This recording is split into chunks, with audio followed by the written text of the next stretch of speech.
Hello guys, today I'm going to show you how you can perform reverse Google image search on Realme C51.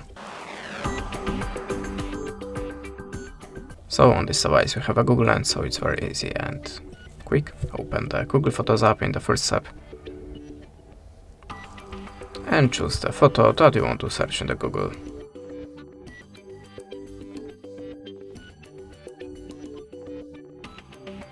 Okay, any photo for example.